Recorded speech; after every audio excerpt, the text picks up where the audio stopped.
9월 정기국회가 문을 열었습니다. 각종 개혁 입법과 이재명 정부 첫 예산안을 두고 앞으로 100일간 대장정에 돌입합니다. 최근 코스피가 박스권을 벗어나지 못하고 있는 가운데 세제 개편안과 상법 개정안 논의에 시장의 관심이 집중될 것으로 보입니다.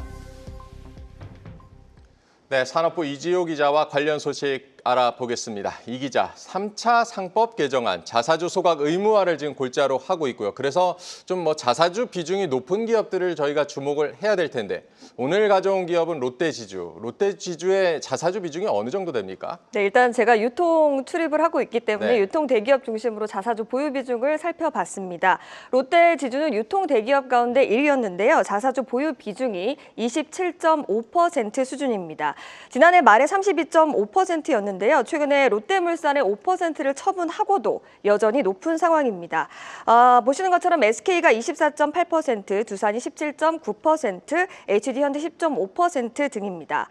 최근 시장에서는 말씀하신 것처럼 3차 상법 개정안과 맞물려서 자사주 소각 가능성이 큰 회사들을 물색해왔습니다. 발의된 법안을 보면 자사주 취득 즉시 또는 1년 이내에 소각 의무화, 또 기존 보유 자사주는 법 시행 6개월 또는 최대 5년 내 소각 의무화가 골자이기 때문입니다. 실제로 롯데지주는 8월 한 달간 주가가 8% 이상 급등하는 모습을 보였습니다.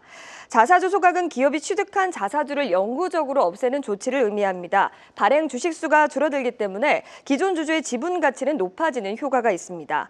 저평가된 기업일수록 자사주 소각을 통해서 기업 가치를 높이라는 압박이 있을 것으로 보이고요. FM가이드에 따르면 현재 롯데지주의 주가 순자산 비율, PBR은 0.39배입니다. 통상 PBR이 1배 미만이면 기업의 가치에 비해서 주식이 낮게 거래되고 있다는 의미고 롯데지주 역시도 이런 압박이 있을 것으로 보이는 상황입니다.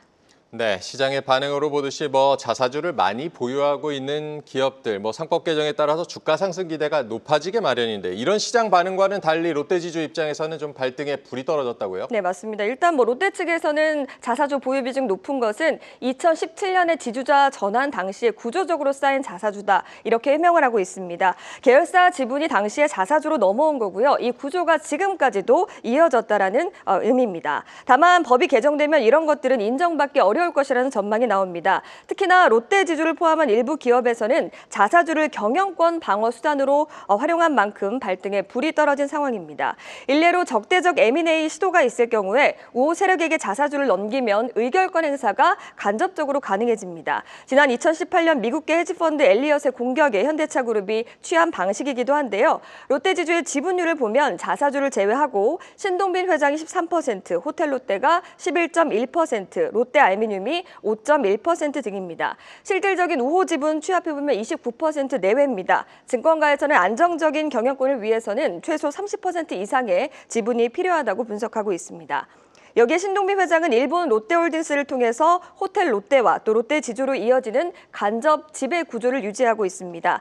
자사주가 강제 소각된다고 하면 신 회장의 일본 롯데홀딩스 또 호텔 롯데 의존도가 더 커지게 되고요. 국내 직접 지배력은 상대적으로 약화할 수밖에 없습니다. 따라서 사실상 중단됐던 호텔 롯데 상장이 다시 추진될 것이라는 시각도 나오고 있는데요. 호텔 롯데의 최대 주주가 일본 롯데홀딩스입니다. 한국 증시에 상장해서 일본 측 지분을 줄이고요. 또 신 회장이 국내에서 경영권을 직접 확보할 수 있는 그림을 만들 수 있어서입니다.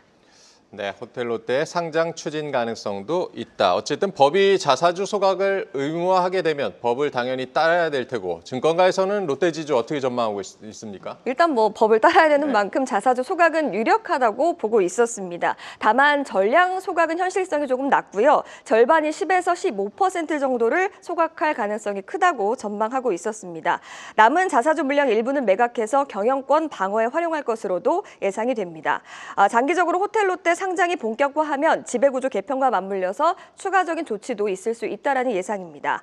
흥국증권은 2023년에서 2024년 배당 수익률이 동일하게 5.5%로 고배당주 매력이 돋보인다고 말하면서도 향후 자사주 소각을 통한 주주 환원 확대 가능성이 높다 이렇게 분석을 하고 있었는데요. 그럼에도 불구하고 관계기업인 롯데케미칼의 실적 기대가 어려운 상황은 리스크로도 꼽았습니다. 현대차증권 역시 반기 실적과 향후 전망치를 주목할 만한 업종이 제한적이다 이렇게 꼬집기도 했는데요. 자사주 소각이 단기적으로는 주가 상승 모멘텀을 줄 수 있지만 기업 가치 핵심은 결국 실적에 있다라는 분석이 나오고 있습니다. 네, 잘 들었습니다. 산업부 이지호 기자였습니다.